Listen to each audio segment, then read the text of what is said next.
कायम काहीतरी खावंसं वाटतं. म्हणजे आत्ताच जेवण झालं तरी पुन्हा अर्ध्या तासानंतर पुन्हा किचनमध्ये चक्कर सुरू होते.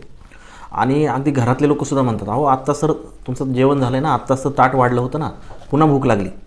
हे बघा, डायबिटीसमध्ये हे खूप जणांच्या बाबतीत होतं. म्हणजे जरी पोट भरलेलं असलं तरीसुद्धा मन मात्र मानत नाही असं.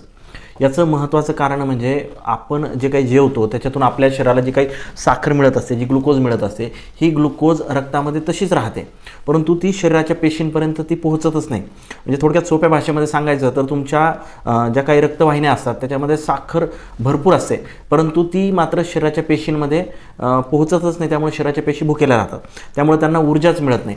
याचं कारण म्हणजे इन्शुलिन त्या साखरेला पेशींच्या आतमध्ये ढकलण्याचं काम व्यवस्थितपणे करू शकत नाही. आता ज्या पेशींना ऊर्जा मिळत नाही, म्हणजे जेव्हा पेशींना ऊर्जा मिळत नाही तेव्हा आपल्या मेंदूला त्या सिग्नल पाठवतात की आम्हाला अजून जेवण हवं आहे. मग मेंदू काय करतो, तुम्हाला पुन्हा भूक लागल्याचं जाणीव तुम्हाला करून देतो. मग रक्तातली साखर वाढलेली असूनसुद्धा तुमचं शरीर आतून भुकेलं असतं. म्हणूनच डायबिटीसमध्ये सातत्याने भूक लागत राहते. यालाच वैद्यकीय परिभाषेमध्ये पॉलिफेजिया असं म्हणतात.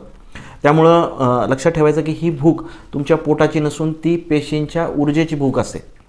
आता पुढच्या वेळेस ज्यावेळेस तुम्हाला खूप भूक लागेल तेव्हा गोड खाण्यापेक्षा तुमच्या डॉक्टरांच्या सल्ल्याने योग्य आहार आणि योग्य व्यायामावर भर द्या की जेणेकरून तुमच्या रक्तातली साखर तुमच्या पेशींपर्यंत पोहोचेल. धन्यवाद.